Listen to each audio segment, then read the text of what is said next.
नमस्कार बंधुरा welcome to my channel. आज चले एसेছি आरो एकटी नतून भिडियो निये। आज बानाबो आमी बाटार चिकेन मसाला और बाटार नान। एकदम रेस्टुरेंटेर स्टाइले एटा बानाबो, खूब सुंदर खेते लागबे, एकदम रेस्टुरेंटेर मतो। तो चलो नानटा बानानोर जोन्नो प्रथमे आमी निये निलाम 4 बाटी मयदा और सेई बाटिरই 2 बाटी टक दई। मयदा और टक दईटा किन्तु एकई बाटिते बा कापे हिसेब करते हबे। प्रथमे आमी टक दईटाते दिए दिलाम 1 चा चामच बेकिंग पाउडार और हाफ चा चामच बेकिंग सोडा दिए भालो करे टक दईटा फेटिए निलाम। एटा चाइले तोमरा इस्टेर साहाज्येও करते पारो, आजके आमी टक दई दिए करेছিলাম। भालो करे टक दईटा फेटिए नेब प्रथमे। तारपरे आमी मयदाटार मध्य दिए देब चिनी, रिफाइन तेल और दिए देब परिमाण मतो नुन दिए भालो करे मयदाटा मिक्सड करे निये तारपर आमी देखो दईटा कत सुंदर भालो करे फेटिए रेखेछि। এই দইটা দিয়ে ময়দাটাকে মাখতে হবে। প্রথমে আমি এতে জল অ্যাড করিনি কারণ পাতলা হয়ে যেতে পারে, তো সেই জন্য পরে আমি এতে জল অ্যাড করব। প্রথমে এই দইটা দিয়ে ময়দাটা ভালো করে মেখে নেব। তো একদম সুন্দর করে ময়দাটা নরম তুলতুলে হবে একদম, কিন্তু খুব একটা পাতলা হবে না। ভালো করে মেখে নিয়ে তারপর আমি এতে অল্প জল লেগেছিল লাস্টে একদম দিয়ে ভালো করে রিফাইন তেল মাখিয়ে ময়দাটাকে আমি চাপা দিয়ে রেখে দেবো। এটা একটু গরম জায়গায় রাখলে ভালো হয়। এবার আমি চিকেনটা করব। চিকেনটাকে আমি জল ঝরিয়ে রেখেছিলাম আর এর ওপর দিয়ে দিলাম আদা রসুন বাটা, টক দই, আধখানা লেবুর রস আর নুন দিয়ে ভালো করে ম্যারিনেশন করে রেখে দেবো 15 মিনিটের জন্য। চাইলে আরও বেশিক্ষণও রাখতে পারো। আর এদিকে আমি পেঁয়াজ টমেটো কেটে নেব। বেশি ছোটো ছোটো করে কাটার দরকার নেই কারণ এটা পেস্ট করা হবে। এবার আমি কড়াইতে অল্প পরিমাণ তেল দিয়ে তাতে 5-6টা কাঁচা লঙ্কা দিয়ে দেবো। দিয়ে আমি পেঁয়াজ কুচো টমেটো কুচো কড়াইতে দিয়ে ভালো করে নেড়ে নেড়ে লাল লাল করে একটু ভেজে নেব। এটা যেহেতু পেস্ট করব তাই একদম ছোটো ছোটো করে আমি কুচো করিনি। তো ভালো করে একটু নেড়ে নেড়ে লাল লাল করে ভেজে নেব। ওইদিকে আমার যেহেতু নানের জোগাড়টা হয়ে গেছে, তো এবার চিকেনটা করব। আর নানের ময়দাটা চাইবে একটু 3 থেকে 4 ঘন্টা মেখে রাখতে, তবেই নানটা খুব সুন্দর হবে। দেখো লাল লাল হয়ে গেছে। এটাকে চলো আমি পেস্ট করে নিয়েছি সুন্দর করে। এবার একটা পাত্রে আমি সর্ষের তেল নিলাম পরিমাণ মতো। এতে দিয়ে দেব পরিমাণ মতো কাশ্মীরি মির্চ,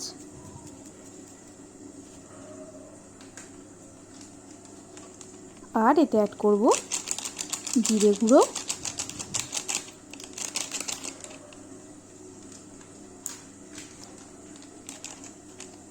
ধনে গুঁড়ো,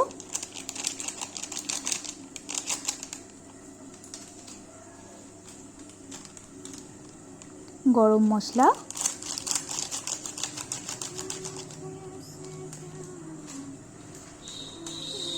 আর কিছুটা এভারেস্টের চিকেন কারি মশলা দিয়ে ভালো করে একটা চামচের সাহায্যে আমি এটা নেড়ে নেব। নেড়ে নেড়ে ভালো করে ঘেঁটে নেব। দেখো কাশ্মীরি মির্চটা কিন্তু তেলের সাথে মিশিয়ে দিলে খুব সুন্দর কালার আসে। এটা আমি ইউটিউব দেখেই শিখেছি, আগে এটা জানতাম না। রান্নার মধ্যেই কাশ্মীরি মির্চ দিয়ে দিতাম। তো দেখো কত সুন্দর কালার এসছে। এটা আমি ওই ম্যারিনেশন করা চিকেনটার উপর দিয়ে দেব। এটা চিকেনটা 15 থেকে 20 মিনিট আগে ম্যারিনেশন করে রাখা ভালো। তো চলো কড়াইতে অল্প পরিমাণ তেল ব্রাশ করতে দিয়েছি। তেলটা গরম হলে আমি চিকেনগুলোকে ভেজে নেব। ভালো করে ভেজে নিতে হবে চিকেনগুলো।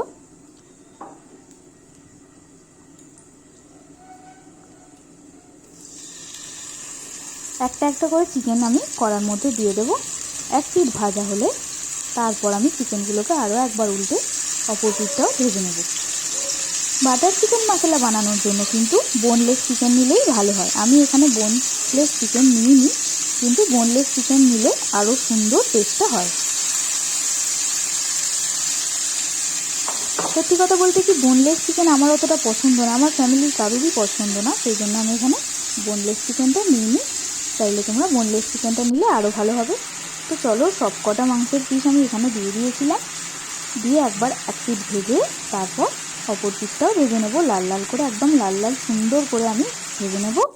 ওই তেলেই আমি দিয়ে দেবো গরম মশলা, গোটা গরম মশলা, আর দিয়ে দেবো বাটারটা একটু বেশি পরিমাণেই দিতে হবে।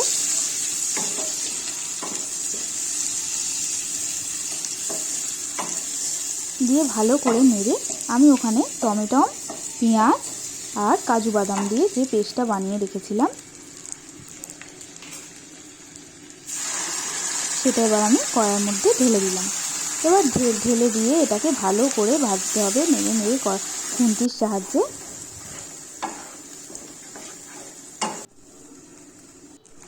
তার মধ্যে আমি দিয়ে দিলাম লঙ্কা গুঁড়ো, হলুদ গুঁড়ো দিয়ে ভালো করে, আগে যেহেতু আমি এখানে কাশ্মীরি মির্চি দিয়েছিলাম ঝালের জন্য, একটু অল্প পরিমাণ লঙ্কাও দিতে হবে। বাটার চিকেন মশলা কিন্তু বেশি ঝাল ভালো লাগে না, অল্প ঝালই ভালো। তো ভালো করে এটাকে আমি খুন্তি দিয়ে নেড়ে নেড়ে একদম সুন্দর করে মশলাটা রেডি করব। দেখো গ্রেভিটা কত সুন্দর হয়েছে, এটা কিন্তু করতেই হবে, এটা কিন্তু মেন উপকরণ। তারপর আমি ভাজা চিকেনগুলো এই গ্রেভির ওপর ঢেলে দিলাম, দিয়ে ভালো করে নেড়ে নিলাম।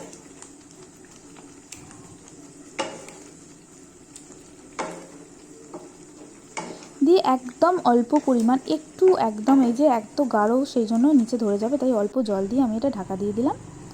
তো চলো 10 মিনিট পর ঢাকা খুলে আমার চিকেন রেডি। এবার আমি নান করব। দেখো নানের জন্য আগে থেকেই ময়দা মেখে লেচি করে রেখেছিলাম।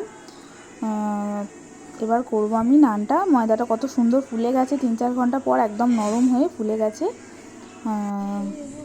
চলো এবার ভেজে নিই, রাত্রি হয়ে গেছে, এবার ডিনার করতে হবে। তো সেই জন্য চলো পরোটাটা আমি আগে ভেজে নিই। অল্প পরিমাণ বাটার ব্রাশ করে করে, বাটারটাকে আগে আমি গলিয়ে রেখেছিলাম আগে থেকেই। এবারে কড়াইতে বাটার দিয়ে দিয়ে এটা সময় নিয়ে কিছুক্ষণ ধরে করতে হবে। দেখো কত সুন্দর ফুলছে, এটা একদম নরম স্পঞ্জি খেতে হবে। চারধার এরকমভাবে একটু চেপে চেপে নিয়ে আমি ভেজে নেব নানটা। এই যে দেখো তৈরি হয়ে গেল আমার নান। তো চিকেন আগে থেকে রেডি করাই ছিল, এই যে দেখো চিকেনটা তো রেডি করাই ছিল, আর নান হয়ে গেল। তো আর তার সাথে একটু অল্প পরিমাণ টক দই নিয়ে আমরা, চিকেনটা এতটাই নরম সেদ্ধ হয়েছিল যে হাত থেকে ছেড়ে যাচ্ছিলো মাংসগুলো একদম। তো চলো সমস্ত কিছু নিয়ে আমরা এবার ডিনারে বসে পড়লাম। তো ভিডিওটা তোমাদের কেমন লাগলো জানিও। আর আমি এর সাথে নিয়ে নিয়েছিলাম অল্প পরিমাণে টক দই, পরোটার সাথে টক দইটা খুব ভালো যায়, তাই থ্যাংক ইউ ফর ওয়াচিং।